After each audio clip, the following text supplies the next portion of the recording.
Before I start, yes, I was able to fix the top area. Still cannot fix the bottom area. Fuck me.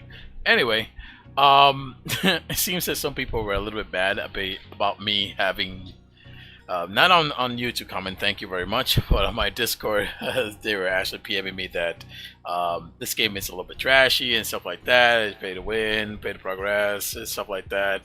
And they didn't like my like. So here is a preview of the video of the game, the way I feel of the game, and I am already level 50, and I have about more than 300 hours playing this game.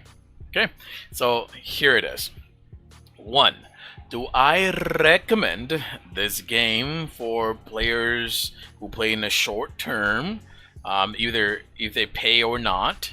The answer is yes. At least until level 20 or 25. I feel like it's a pretty good, cool game. It's actually pretty active on the things to do list. Do I recommend this game at a higher level or at a long-term investment, even for the paid players? Free to play? No. I don't recommend it. And for the paid player, it's meh. Right on the 50-50, to be honest with you. For the free to play, I feel like it's very mandatory to have a couple of things in here, and I should know because my friend Joe just gave me the $9.99 and to get the subscription for 1 month, and that it gives me the repair ability.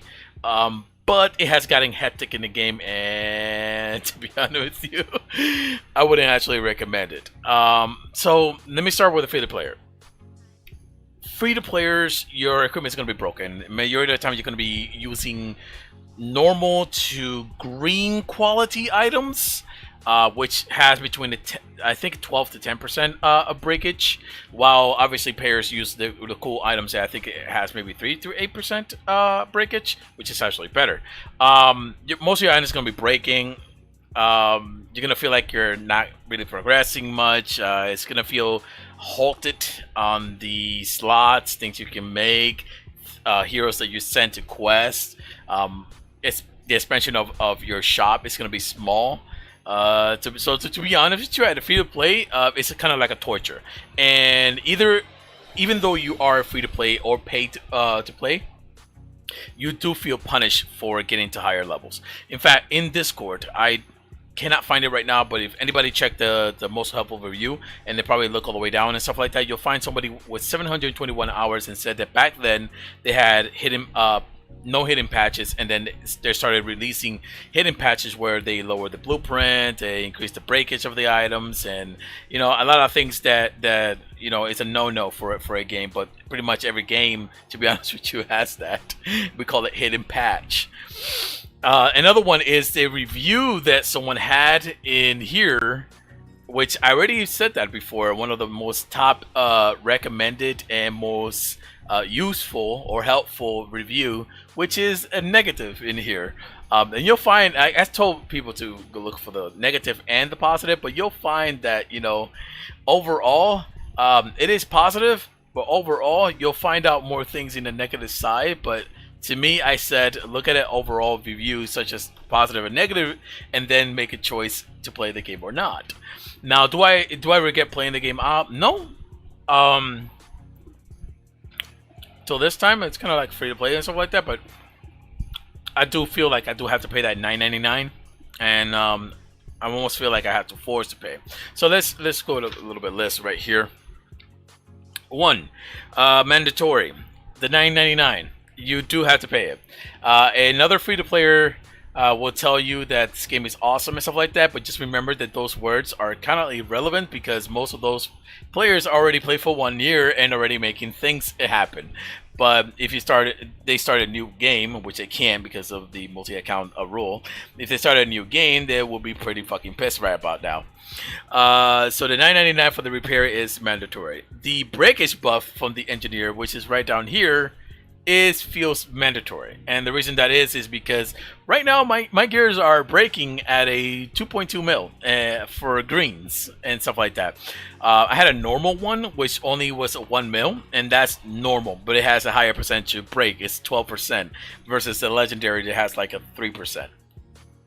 So that 50% breakage is actually break chance is actually really great, and it feels mandatory on that. The one is actually not mandatory unless you want to make runes, which is down here, a really high costy one. Which again, you can buy the rooms; they're really pretty cheap, except the last one; they're not cheap. But you know, the second one with the 10 element is pretty cheap, and you know, you get 25% merchant exp, which is pretty nice, but you know, you just need time for that. So it's not mandatory for that one right there.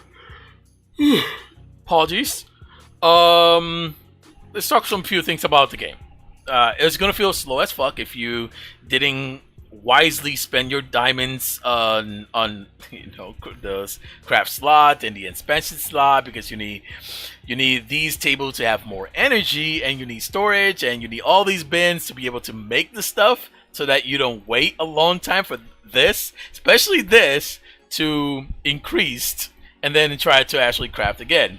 So that's what I'm crafting right now, and it takes about 37 minutes instead of the other items that I'm sure it takes like 2 to 3 hours, you know. Again, the slot is right here. It'll cost me like 1,500. Yeah, 388. Like, I'm gonna buy that anytime soon, and I'm not gonna reach level 60 anytime soon because the Titan Tower is a bitch, and I don't want to reach the level 53 for that. So I can receive more reward in the Gamma Tower. Let's actually move to one of the most bitch ass shit in the game, and that will have to be the guild. Here's how it works. If you don't invest in a guild or something like that, if you're in a top guild, you're gonna get kicked. If you're in a mid guild, you might get kicked. Here's how it works. The investment. If you don't invest, some of the town people will go right ahead and stay at a specific level, and then you will not progress. So I have about 1 billion in here, and my net worth is only about 361 million. So I invested a lot in here, and then you can just kind of scroll down a bit and see who has invest on what.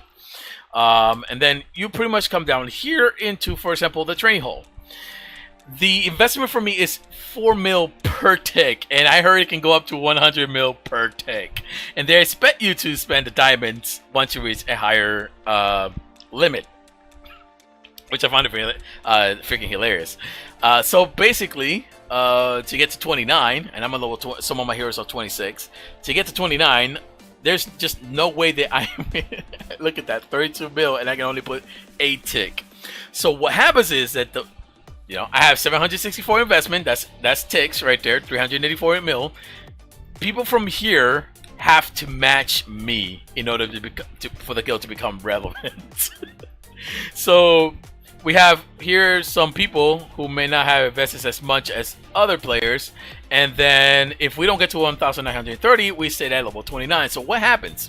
Not just there, but also on the guild here, which I have it still at 1.5 mil. To get more people, you need 2,500 ticks. So what happens is that you pretty much stay like this for a month. So then you wonder, it's like, what do I need to do? And the game promotes something that you're not supposed to do in real life. You do not work for a month and then jump to another job. Work for a month and then jump into a higher paying job, and then work for a month until you have a paying job. That goes on your record. So, and the next time you do that, they'll ask, why have you been hopping so much? But in this game, it promotes the living fuck out of it. You need to hop. Right now, I've been tempted so many times, and I'm trying to stay calm and collected, but I have been literally tempted to jump. And the reason why is because I've seen other guilds that are looking for 1 bill or 500 mil, and they're already level 31 maximum heroes, and these workers are like level 20. They 20, yeah, like that, 27 or 30 and so on. So they're mostly like 13 to 14 level higher, you know. So I will provide a lot of ticks, but at the same time, I will get a lot of benefit. Plus, many of those also have guild perk where they have the buff constantly 24/7, 7 days a week, which is the guild perks. It's like this, and you have it up to here, and basically they get a bunch of craft bonus, you know, EXP bonus, quest bonus, like the good shit. So, if you don't invest, basically you're promoted to jump into another guild who has the highest, you know, town level heroes, people. And then once you reach that limit, you're promoted to jump again and jump again until you find a place that has the highest of the highest and stay there if you can manage to stay there. Then you also are, for the higher people like officer and guildmaster. Me myself, I have to always be like, like it's kind of like a meh. But then you actually look it down, and then guild leaders or officers are promoted to either find someone to replace them, like in 100 mils, or 150 mils, or 500 mil, to replace these low investors. So it makes the game less loyal, crude, and not caring. Like right here, you see the little person only level 44. He just won 10 mil. But if I start scrolling somewhere around here, I'm sure I'm going to start finding people at the billion. So here's 100 million right there. I know I saw the 500 mil, so I don't know if they're up or not. Ooh, there it is. Heaven Books looking for one member. 500 mil. Let's check them out. Wow, he's at 3 billion. Let's check them out. Let's look for the shop. No, that's not shop. Let me look for the guild. So, yikes, that's more than ever. Anyway, let's look over here. Building. Is it lagging right now? I think it's lagging. There we go. So their shit is higher than ours, and 29. So one more level than higher than us. I'm sure if they replace someone's like really sucky, and I could just go down here and find out someone like if this person gets replaced by me, I offer a billion investment. Unlike the players on top, who again that's 1.6 billion, 3.3 billion, 1.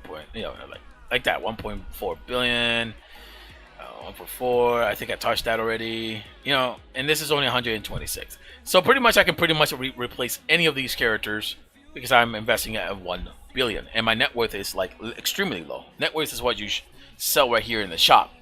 So the guild system broken as fuck. I am going to stop right there, and I'm not going to keep going. If you're a free-to-play player in the long investment, I don't recommend it. In the short investment, like 5-10 days, maybe a week or 2 or something like that, yes, I'm going to recommend it. Because I have played games of shopping for 5 days that I have spent $20 in single-player mode, and I loved it. But do I recommend it in the long terms for a free player? No. Do I recommend it for the one who are paying? Well, if you can keep paying for the rest of your fucking life, then yes, I guess. But other than that, no. I'm sorry, I'm laughing because I still feel like people are getting mad about it. I'm just gonna fucking go. Bye.